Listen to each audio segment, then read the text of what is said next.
Hola, hola, bienvenidos a este programa sobre hombros de gigantes, una oportunidad para visibilizar y reconocer las experiencias de las personas sordas. Hoy tenemos un nuevo invitado, este es su seña y su nombre es Rolando Rasgo. Él es una persona sorda, creo que en toda Colombia saben quién es. Él es muy reconocido y respetado por su trayectoria. Vamos a profundizar en su contexto e historia de vida. Tendremos la oportunidad junto a ustedes de conversar sobre sus historias y anécdotas, algunas alegres, otras tristes, que nos dejarán muchas reflexiones interesantes sobre su vida.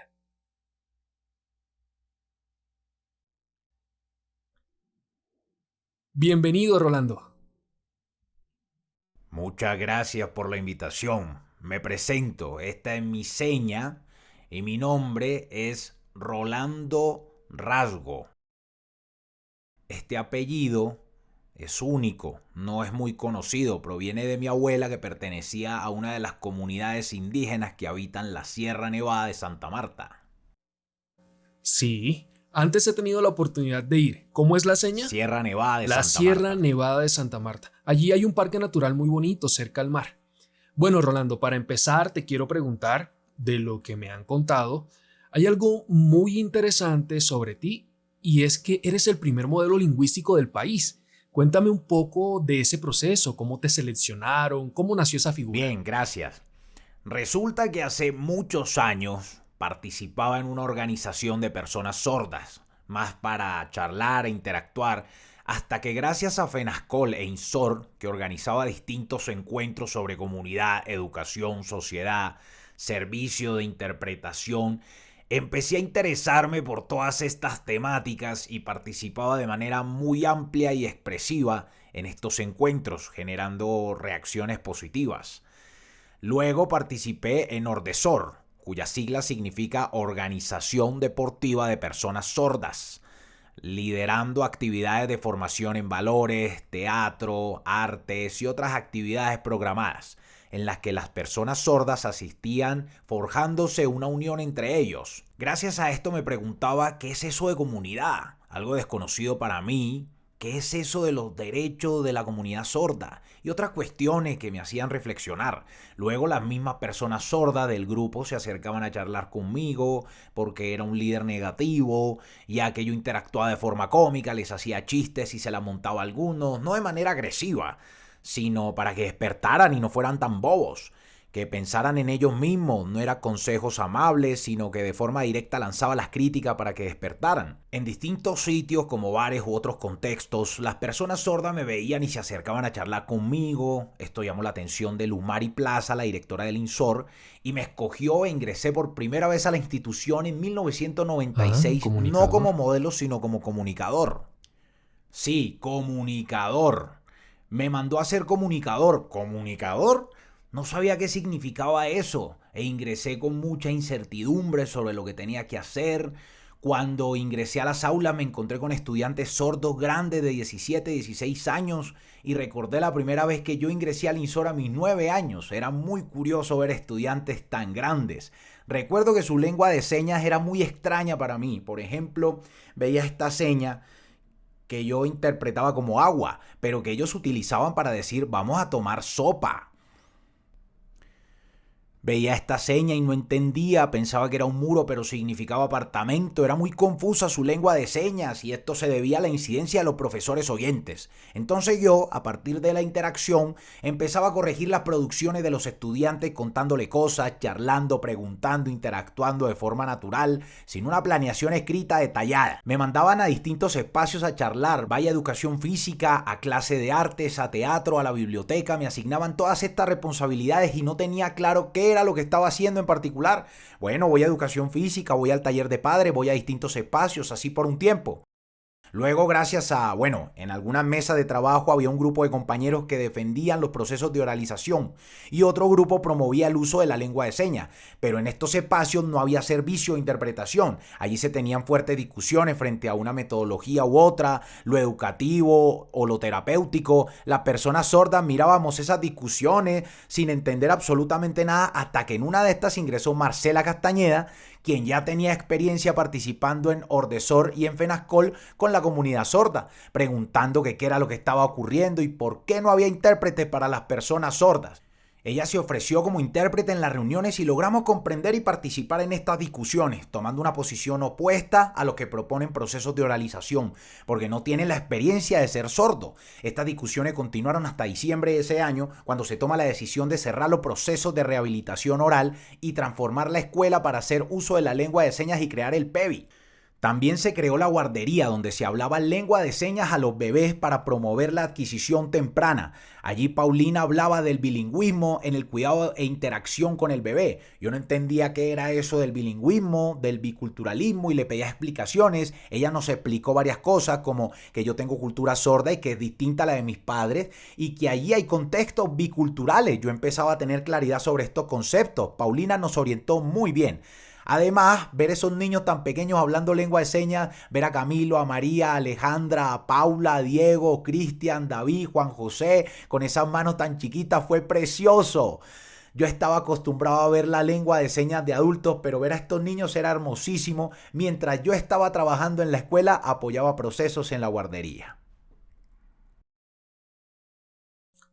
Sí. A propósito de la lengua, tu trabajo era interactuar con los niños en lengua de señas. Pero, ¿cómo adquiriste la lengua y esa manera tan natural y diferente de expresar con tu corporalidad? ¿Quién te enseñó? ¿Tuviste padres sordos u oyentes? ¿Qué ocurrió cuando naciste? ¿Dónde aprendiste a comunicarte así? Por favor, cuéntanos. Muy buena pregunta. Tú sabes que soy de Valledupar, pero no nací allí. Tengo el orgullo de haber nacido en Chiriguaná, un lugar muy amigable, pero allí no usaba lengua de señas. Después me fui a vivir a Valledupar y mis documentos son de allí. Al principio no usaba la lengua de señas, pero establecí códigos con mi mamá. Mi papá siempre salía y nunca me encontraba con él, mientras que con mi abuelo, que estaba muy atento a mí, me decía, vamos a comer, ya comió. Mientras yo lo miraba atento, su expresión, su corporalidad, sí, así es. También yo no conocía los nombres de las personas. Por ejemplo, cuando mi mamá quería preguntarme por alguien, yo interpretaba sus gestos y decía, ¿cuál? Y ella me señalaba a las personas. Yo le ponía una seña de bigote y mi mamá la aprendía, pero sin ser su seña oficial. Y ese de allá, ese gordo, y mi mamá le aprendía. Yo iba poniendo señas a las personas y mi mamá se las aprendía, así nos entendíamos.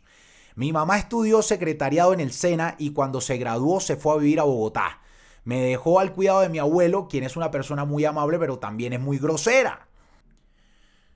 Él se comunicaba conmigo, me decía a su manera, vamos a trabajar cuando salga, cuando estés arriba vamos a comer, cuando estés abajo toca cerrar los ojos y dormir. Y comprendía que hablaba de las actividades de acuerdo con la posición del sol. Además se comunicaba con su expresión corporal, sus gestos y muecas, y yo empezaba a adquirir ese código casero y hablaba con él. Por ejemplo, él decía va, de esta manera. En lugar de decirle vamos, yo leía su comportamiento, sus movimientos, su gesticulación. Él decía, no joda, qué calor, culo de sol, qué sed. Y yo observaba todas esas expresiones faciales y corporales y las fui incorporando en mi discurso. Luego llegué a Bogotá y empecé a usar la lengua de señas. Cuando ingresé a estudiar a INSOR. Ok, ahí ingresaste al INSOR, pero antes en Valledupar estuviste en algún colegio donde aprendiste lengua de señas o fuiste oralizado. Sí. Antes de llegar a Bogotá, yo estudiaba en una fundación donde integraban niños con discapacidades. A mi mamá no le gustó eso porque pensó que iba a afectar mi aprendizaje y decidió traerme a Bogotá. Empezó la búsqueda de colegio que fue muy difícil. Le preguntaba a varios amigos y le dieron la dirección del INSOR. Entré por primera vez en 1982 a estudiar. Mis compañeros eran grandes y yo tenía 9 años. Sí, cuando ingresé. Ellos me señalaban, me miraban y preguntaban, mientras que yo tenía una expresión de sí, pero no entendía nada. Y así seguían. Preguntaron por mi nombre, pero no sabía qué era eso, qué significaba esa seña. Ellos me miraron y me colocaron esta seña por mis lunares. Fue por esto, mira, mis lunares. Por tus lunares. Bueno, espera, yo también entré al Colegio Filadelfia cuando tenía 9 años y tenía la misma sensación. Un montón de niños se acercaban y hablaban en lengua de señas y me preguntaban por mi seña y yo solo repetía lo que ellos decían. Sí, seña. Ellos se reían y me preguntaban, no, ¿Tu seña cuál es? Yo no entendía. Un día un compañero sordo me dijo mentiroso y yo copié esa seña y se la dije a los demás, sin saber a qué se refería, y ellos no sabían por qué les decía así. Bueno, continúa tu historia. ¿Qué pasó con tu Bueno, seña? mis compañeros mayores me pusieron esa seña, así de lunar a lunar. Posteriormente, cuando estaba en mi casa frente al espejo, me preguntaba por qué esa era mi seña. Luego, cuando volví al colegio y hacían esta seña, yo empecé a comprender que cuando la hacían era que me estaba llamando. Yo llegué sin lengua de señas a este espacio y lo que más aprendí fueron las groserías. Ok, antes de seguir hablando de tu tiempo en INSOR, quisiera preguntarte algo que se me olvidó. ¿Tú naciste sordo o oyente? ¿Es Ajá, hereditario sí. o eres Sí, ensordecido? mira, yo nací en mi pueblo y todo estaba bien.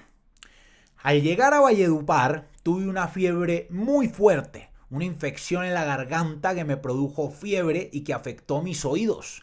Yo tenía como 3 meses y me llevaron al pediatra. Él cuando me examinó le dijo a mi mamá, el niño va a quedar mudo. Mi mamá muy afectada empezó a llorar y pensaba, ¿y ahora cómo será el futuro? Es lo que ella me cuenta. Ella lloraba pensando en que su hija mayor era oyente y que el menor resultó ser sordo. ¿Cuántos hermanos tienes? Sí, ahora tengo 4 hermanos. Los menores los tuvo después, pero en ese momento era el menor, el segundo hijo. Bueno, mi mamá estaba sufriendo mucho por la noticia. Mi papá indiferente dijo, eso no importa, yo soy su papá, ¿ah? Cuando salgo a tomar cerveza o aguardiente tengo amigos sordos que lustran zapatos, eche. Yo así lo amo, está bien que sea sordo. Cuando fui creciendo, recuerdo que mi papá hacía gestos para invitarme a jugar fútbol con él, mientras yo lo miraba. Pero la verdad no recuerdo mucho a mi papá, recuerdo más que todo a mi mamá, estaba muy unido a ella. Vale, cuando estabas joven y tenías 17 años, empezaste a aprender de varios adultos, sordos, líderes. Pero antes de los 17 años, ¿cómo era tu lengua de señas? Sí, antes cuando estaba en INSOR mi lengua de señas era muy ordinaria. Cuando fui a Ordesor empecé a caer en cuenta de varias cosas. Por ejemplo, comprender la teatralidad, concepto que no entendía. Allí me explicaban qué era como las películas de Chaplin que usaban las expresiones corporales para realizar críticas encubiertas.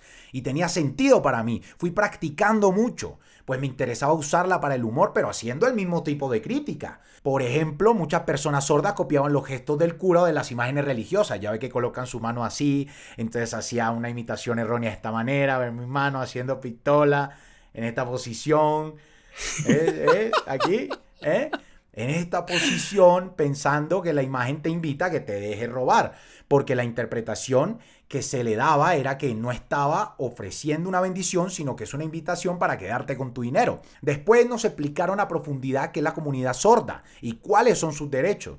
También desde Ordesor se promovió la participación deportiva en toda Colombia.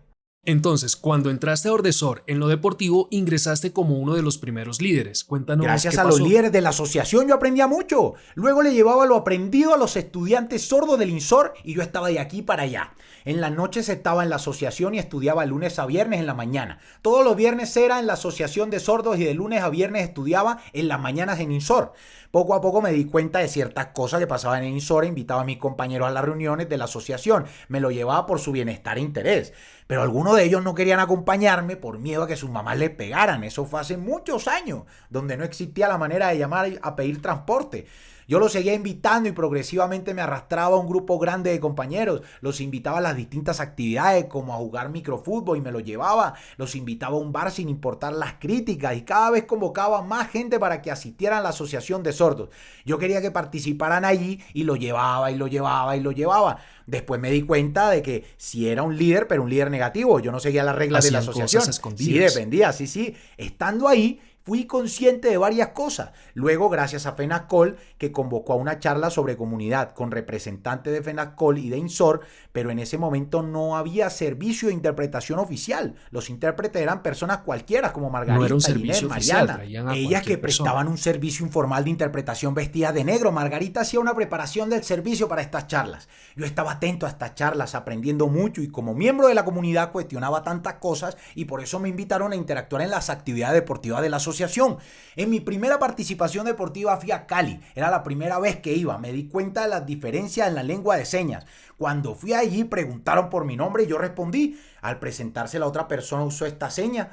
Yo me quedé pensando qué era eso y me dijeron que era la S. Otra cosa que me dijeron, no tiene nada en la cabeza con esta seña que yo no comprendí. Yo le preguntaba a Héctor que si conocía esa seña, que qué significaba y me dijo que eso significaba no sabes, que eres ignorante. Ah, esto él no sabe. Y yo me quedé sorprendido e intrigado. Listo. Con respecto a esto que me estás contando, ¿cuántos años tenías cuando te conociste con Néstor? Más o menos 20 años, 20 años. Sí, más o menos 20 años. Lo que pasa es que quien organizaba todo era Néstor. Él era quien tenía una mayor participación, pero yo no lo Él conocía. estaba relacionado con Sí, todo el tema Néstor. deportivo, claro. Yo no lo conocía, pero él se acercó a mí, bien peinadito, muy elegante, con corbata, y yo preguntaba, él es Néstor. Él tenía una lengua de señas muy elegante, muy suave, siempre con una sonrisa, una lengua de señas muy bonita.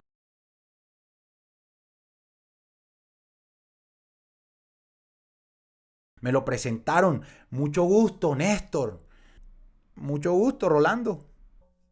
Espera, un paréntesis. Antes tenías una seña y luego la cambiaste. Ok, ¿Por qué? buena pregunta. Antes todos me criticaban porque decían que era una seña muy femenina, muy amanerada, y eso no me agradaba, no me gustaba que dijeran que mi seña era de marica. Entonces un sordo mayor me puso esta seña con la D en el hombro. Yo le preguntaba que por qué y me decía que no me gustaban las órdenes y eso es como atornillarlas a mi hombro con este movimiento y eso me gustó y así quedé.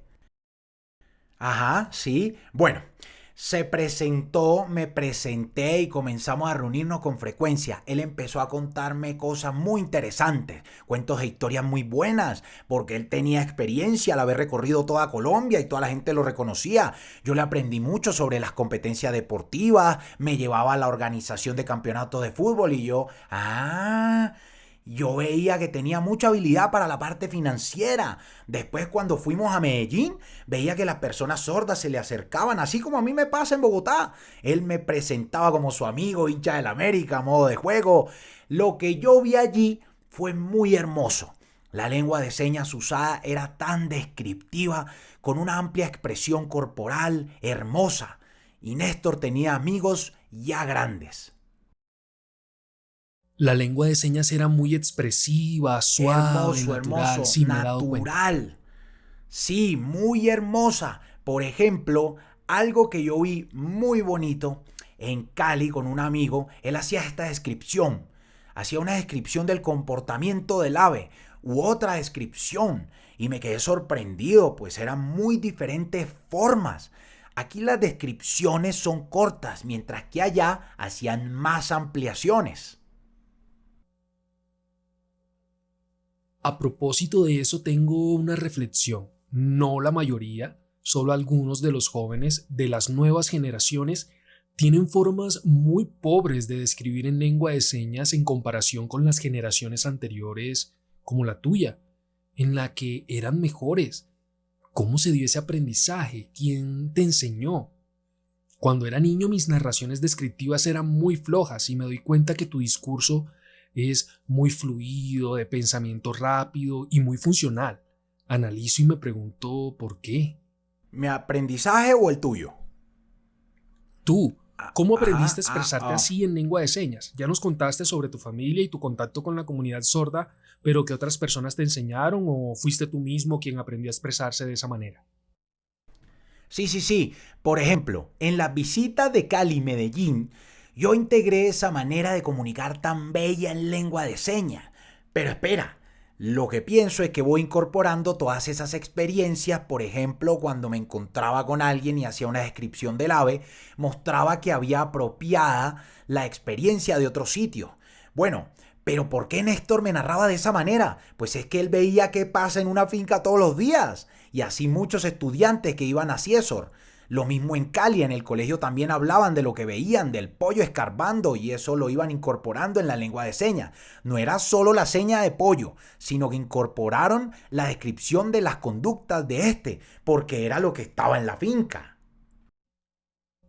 ¿Adquirían esa forma de narración luego Es de correcto, observar y es correcto. procesarla? Es correcto, un desarrollo del pensamiento basado en imágenes, sin ninguna palabra. Es eso, pero no es una lengua de señas débil, todo lo contrario, se hace una representación perfecta que conserva el sentido de lo narrado y es incorporado a la lengua.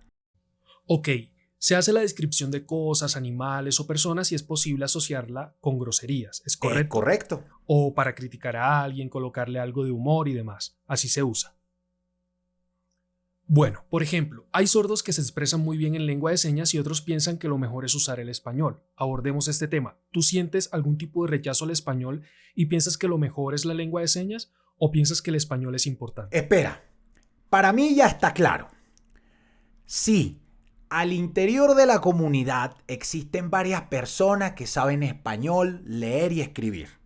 Pero cuando yo ingresé a estudiar, me ponía ejercicios de escritura, a hacer planas de mi mamá me mima, sin entender lo que estaba allí. Me decían ahí mamá y yo con este movimiento de labios, mamá, mamá, mamá, no entendía. Y yo mamá, mamá, mamá, mamá, mamá, mamá. Ok.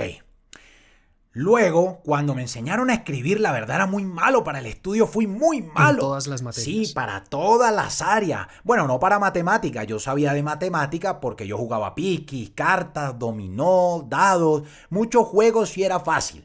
Y eso está relacionado con las operaciones matemáticas. Hay una fuerte relación entre el juego de cartas y las matemáticas.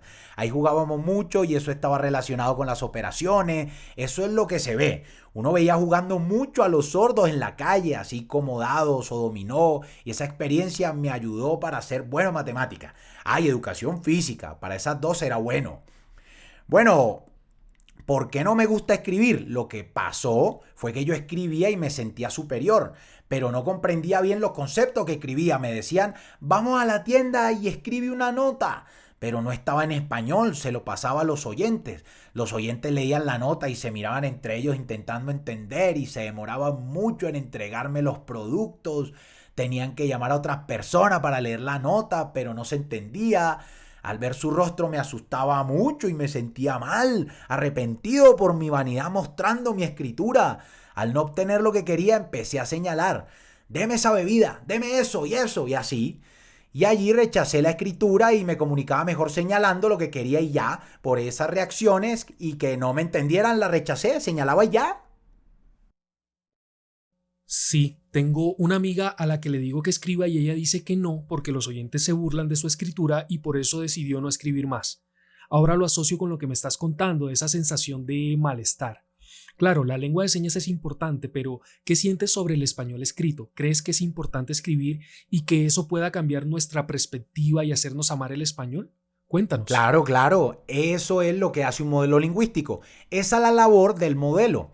Cuando empecé por primera vez a trabajar como modelo, me pedían que usara algunas palabras en español con los estudiantes y yo rechazaba a hacer ese trabajo. Un día Teresa me aconsejaba sobre el uso apropiado del español y comencé a comunicarme de manera escrita con ella y en la interacción yo preguntaba y ella me explicaba y fui mejorando mi escritura. No es perfecto, pero sí entendía. Claro, los profesores decían, Rolando es un sordo que no sabe escribir, es mejor Teresa. Y yo, pero cuando ellos me buscaban para preguntarme por la seña de algo, yo los ignoraba, entonces pensaba los profesores oyentes no saben lengua de señas. Claro, antes me criticaban porque no sabía y le consultaban a Teresa y pues yo indiferente. Claro, ellos sentían mi actitud, pero yo estaba tranquilo. Después pasó una situación muy curiosa. Un nuevo presidente regaló teléfonos celulares a personas sordas para enviar mensajes de texto. Mis amigos me insistían para que lo reclamara y poder comunicarnos por mensajes. Yo les respondía, ¿eso para qué? Eso no me interesa. Claro, porque en ese momento yo odiaba el español. Con el tiempo vi que todos empezaban a comunicarse por mensajes de texto y yo no le prestaba atención a eso. Un día una familia me pidió que fuera a su casa para enseñarles lengua de señas y yo acepté. Estuve allí interactuando con ellos y al finalizar una señora me pidió mi número para enviarme mensajes. Yo le respondí que no tenía celular. Me dijo, ¿no tienes celular? Tranquilo, yo te lo regalo. Al principio me negué, le saqué muchas excusas, pero luego fuimos a buscar un aparato, yo pensaba uno barato, no tan fino, ella me decía que escogiera cualquiera, que me lo regalaba, pero yo escogí el barato. Sí, yo recuerdo que antes los celulares eran de tapa, con la pantalla muy pequeña, también había unos grandes con el teclado horizontal, los BlackBerry, y otros con antena y tapa, esos eran los más baratos. Así es, sí, parecido. Los más baratos, con una forma alargada y grande en la pantalla, eran de la Comcel. Sí, Concel. Comcel, sí, Sí. Comcel.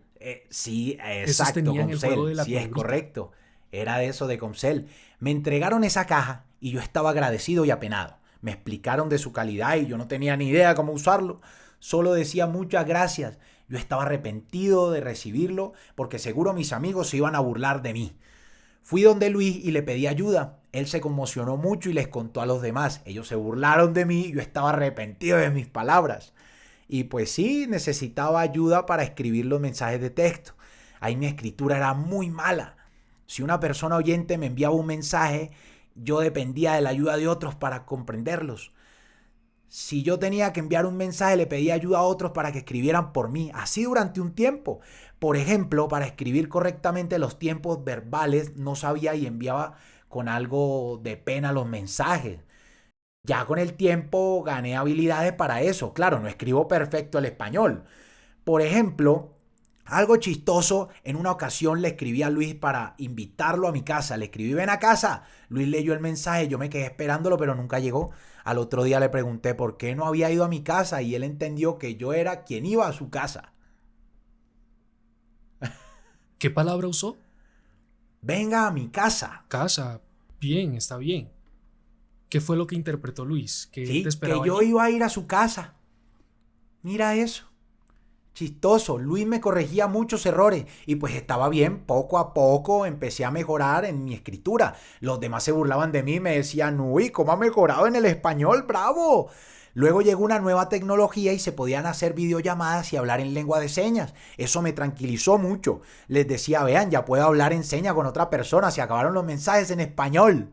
Y pues se reían de mí por eso. Ok, ahora que has estado tantos años en INSOR, ¿cómo ves el hecho de que en el pasado existía un grupo grande de líderes sordos adultos que se ha venido reduciendo? Ahora son muy pocos en realidad. ¿Qué se debe hacer? Es importante que jóvenes, adultos y niños de toda Colombia conozcan la historia de la comunidad. Sí, claro que es importante. Lo que pasa es que antes no había tecnología, ni cámaras, ni celulares para grabar. Solo eran fotos estáticas con pose de personas. Claro, mirando el álbum de fotos se contaban buenas historias de personas mayores como cuando Néstor viajó a Estados Unidos.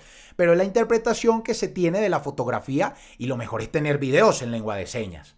Sí, es muy importante capturar la historia en lengua de señas, tener los argumentos de las mismas personas, porque las fotos no los tienen. Antes en las casas teníamos telescopios donde hay una fotografía, esos son buenos recuerdos de la historia, pero son de una casa que no nos cuenta nada, que debemos interpretar de esta. En lo personal, la verdad, yo siento que como modelo debo agradecer la experiencia de formar estudiantes. Es muy importante enseñar liderazgo, derechos, normas de convivencia, gracias a que, bueno, yo antes era muy loco y ahora soy consciente de que soy modelo de vida para los niños. Y como modelo lingüístico cometí muchos errores que fueron corregidos, pero casi durante un año y medio cometí muchos errores.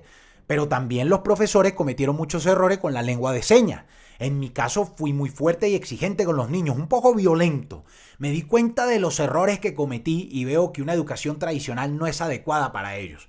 Aprender de esos errores e ir mejorando en los procesos para tener un objetivo muy claro dentro de la escuela para sordos. Ser un modelo de vida para los niños sordos, no malo, sino un buen modelo. Aportar a su formación para cuando crezcan pueda tener una identidad que sea transmitida a los demás. Bueno, lo que veo frente a la reducción de los líderes sordos se debe a que los sordos están ocupados en sus estudios, en las universidades, en las tecnologías, y este es un grupo muy grande. Antes era mucho mejor, había numerosos líderes en la comunidad, pero ahora están muy ocupados en las universidades buscando un mayor estatus, ignorando a las personas sordas mayores de la comunidad, ya que están muy ocupados buscando sobresalir. Y eso es muy doloroso, ver que hay ancianos que son ignorados, que viven en pueblos y son ignorados por sordos universitarios que se creen de mayor estatus. Pero debemos encontrarnos con ellos, abrazarlos, motivarlos, sí, porque no es un asunto de estatus, es un asunto de experiencia. ¿Qué vamos a hacer con el estatus cuando ellos no estén? Por ejemplo, ¿qué vamos a hacer cuando se mueran? Hay que promover ese encuentro. Bueno, soy consciente que estamos en un proceso de reducción de líderes. Esto es ocasionado por la falta de tiempo, el uso de la tecnología y otros factores. No estamos en una buena época, pero estamos en el proceso. Listo, ahora te pregunto tu opinión. En la actualidad, algunos jóvenes en toda Colombia e incluso algunos adultos no están interesados en ingresar a la educación superior por cuestiones económicas o porque, por ejemplo, prefieren estudiar confección, diseño u oficios básicos en el SENA. ¿Es eso adecuado pensando en la calidad de vida futura de las personas? Y aquellos que, a pesar de tener los recursos, no quieren ingresar a la universidad por las dificultades que implica el español, ¿qué pasa ahí? ¿Tú qué opinas de eso? ¿Está bien o está mal? Sí, a ver, antes del año 2000 y por un periodo de tiempo había mucho interés por inscribirse en estudiar teatro o carreras técnicas en diferentes áreas. Después, entre el año 2000 y 2005, había mucho más interés por ingresar a la universidad. Al igual que yo, también quería ingresar a estudiar. Durante este periodo de tiempo, los egresados conseguían rápidamente trabajo. Después del 2005 comenzó el problema porque aquellos profesores sordos graduados de la universidad eran contratados únicamente como modelos lingüísticos, pero a pesar de mostrar que eran profesionales, les respondían que la ley no permite la contratación como docentes. Y a pesar de asegurar que son profesionales sordos como los profesores oyentes, la respuesta siempre fue negativa, no se puede. Esa situación muestra que al interior del distrito se desconocen los procesos de formación de los estudiantes sordos o los rectores los desconocen, solo sosteniendo lo que está escrito mostrando un problema administrativo. Después de un tiempo empezó a reducirse el ingreso a la universidad porque, según me cuentan, cuando estudian en la universidad y se gradúan, no hay ofertas laborales para profesionales. Lo mejor es estudiar una tecnología como archivo, secretariado, cocina. Ahí hay ganancia, es mucho mejor. No se puede encontrar trabajo al enviar hojas de vida con un título universitario o es difícil pasar las entrevistas. Lo importante es trabajar y tener sueldo. Antes era mejor que ahora por culpa de estas directivas administrativas. Sí, ese es el problema. Últimamente pasa algo muy curioso. Las personas sordas se van a otros países, se van a distintos países como España o Francia a vivir por allá y eso reduce la cantidad de líderes aquí a causa de la migración. Si comparamos, antes las personas sordas iban a otros países, aprendían cosas nuevas y venían aquí a compartirlo con el resto de la comunidad. Ahora ha cambiado, las personas sordas se van a otros países a quedarse allá. ¿Correcto? Sí, es interesante la Así comparación. es. Yo les recomendaría que ojalá se quedaran acá. Sí, claro. Un consejo muy importante que les doy. La educación para las personas sordas es muy importante. Sí, es necesario graduarse de la universidad sin entrar en peleas con los problemas administrativos o con los profesores oyentes. Lo importante está en uno mismo. Trabajar con los niños como modelo de vida, modelo lingüístico. Y si no hay profesor, no importa. Hay que trabajar con los niños sordos, contarles sobre la historia, sus derechos, la cultura. Eso es. No es recibir la información que manda el docente y transmitirla sin ánimo a los estudiantes. No se trata de pensar en que el sueldo no sirve para nada. Lo importante es pensar en los niños sordos, en el amor que hay por ellos, en la riqueza lingüística que se puede transmitir. Esto es oro. Ofrecerles todo sin estar pensando en qué hago, lo que me mandan en el distrito, en las obligaciones de mi contrato. Lo más importante son ellos. La experiencia docente, la formación universitaria y la interacción con la comunidad deben ser integrados para que nuestros discursos sean de calidad, no discursos mediocres. Todo esto para que los niños maduren con mucha calidad. Eso es. Si tenemos sueldo está bien para nuestra vida, pero lo más importante son ellos, los niños sordos. Bueno, ahora que tienes trabajo, familia y un hijo, ¿qué deseas para el futuro? ¿Cómo te visualizas? ¿Qué te gustaría hacer? Llevo muchos años aquí, 27 años trabajando en el INSOR y amo eso. Sí, sí, amo al instituto y estoy muy agradecido por todo lo aprendido hasta hoy. He aprendido gracias a los distintos profesionales oyentes que me han aportado. Agradecido con todos por las recomendaciones que me han dado de cosas positivas o negativas. Eso no importa, lo importante es que yo me encuentro bien. En segundo lugar, no deseo pensionarme rápido porque esté aburrido, no. Pero sí quiero pensionarme para cambiar mi imagen, pues todos me identifican como Insor. Porque si voy a hacer una crítica, recuerdo que soy parte del instituto y debo contenerme, ya que tengo un respeto por este espacio y la comunidad del instituto. Por ejemplo, en un futuro, cuando ya esté pensionado, haré uso de las redes sociales para hacer mis relatos de las cosas positivas. Nada negativo, solo ofrecer contenido positivo. haciendo representaciones como las de Chaplin, tomando experiencia de las personas sordas, de lo que he aprendido de los profesores universitarios. Un agradecimiento especial a Lili Portilla por todas las orientaciones que me ha dado, las discusiones que hemos tenido sin importar, yo la amo. Todo lo que yo he aprendido con ella, hacer campañas con ella y con todos los profesionales que estuvieron a su lado, con quien estoy muy agradecido, con Paulina Ramírez y los que siguieron después de ella, con el director Giovanni. No hay una admiración especial, es un director que ha sido reconocido por la comunidad sorda, enfrentándose al poder de los oyentes y haciendo una buena defensa de la comunidad sorda, y ya lo respeto como director del instituto. Perfecto. Ahora para terminar, hablando de redes sociales, ¿qué temas te gustaría tratar? Tal vez algo relacionado con la historia de la comunidad Sí, o con la sí, sí, formación sí. para la expresión gestual y corporal. ¿Qué? Sí, por ejemplo, integrar mi experiencia de vida con mi hijo como modelo lingüístico, con el trabajo de los oyentes, para enviar mensajes como, por ejemplo, hablarle al estudiante que es regañado por el docente, que tiene miedo y ansiedad, para que se rebele contra eso, mostrar un discurso fuerte, tanto que cause dificultad interpretarlo, para que los estudiantes puedan defenderse, que mi discurso sea entretenido e interesante, para que no se deje oprimir, que reconozca que cada uno tiene una identidad y que puede discutir de manera positiva para que no se repita esa situación. Por ejemplo, si viene alguien a decirte cómo debes comportarte, poder decir con tranquilidad que él no ha participado en los distintos contextos en los que nosotros hemos estado. Otro contenido que me gustaría hacer es de humor, con crítica social muy sutil. Por ejemplo, mostrar que una madre le habla al niño sordo y éste le responde que no le escucha y que debe comunicarse de otra manera, o el caso en el que una madre arrastra del brazo a su hijo a causa de problemas familiares y el niño le protesta porque lo está lastimando, para que al final esta madre se calme y no actúe de esta manera. Darle a los niños este tipo de contenido.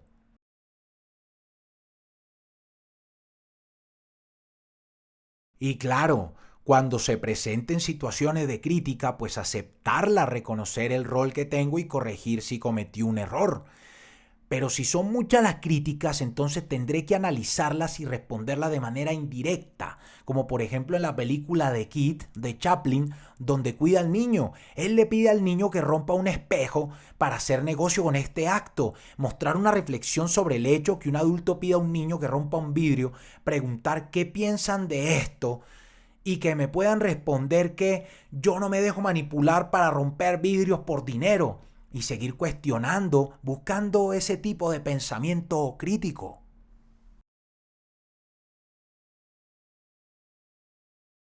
En verdad, muchas gracias, Rolando, por todo lo que nos has compartido. Creo que todas las personas sordas de Colombia te reconocen, pero no conocían tus puntos de vista, tus experiencias, tus sentimientos, ni tu contexto social y familiar, ni tu gestión comunitaria o tu faceta deportiva, entre otras cosas que desconocíamos.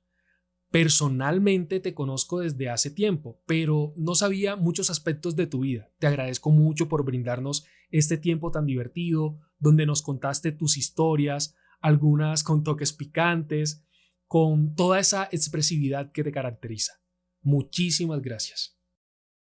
Con mucho gusto, es muy importante para mí estar en este espacio. Muchas gracias por la invitación. Me gusta hablar de mi vida y lo único que podría dejarles para pensar es que los niños que son tan lindos siempre necesitan modelos muy fuertes a nivel social y cultural. Modelos de vida como los padres que son ejemplo para sus hijos, o como los sabios ancianos que ordenan a jinetes a apoyar a gente pobre para que esto se transmita. Igual que los modelos lingüísticos, los profesores oyentes, los docentes oyentes son modelos que no se deben rechazar. Más si estos son usuarios de la lengua de señas. Estos tres modelos son muy importantes para la comunidad sorda y para los niños. Muchísimas gracias. Con esto concluimos la entrevista de hoy. Si quieren más información y conocer un poco más, tendremos más invitados en este programa para conversar sobre sus historias de vida. Nos vemos en una próxima ocasión. Chao.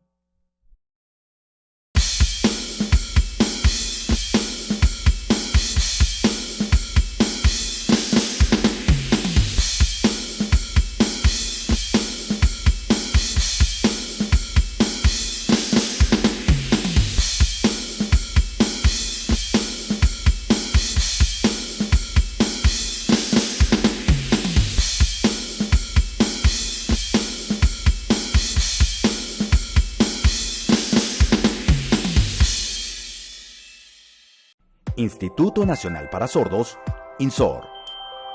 INSOR Educativo.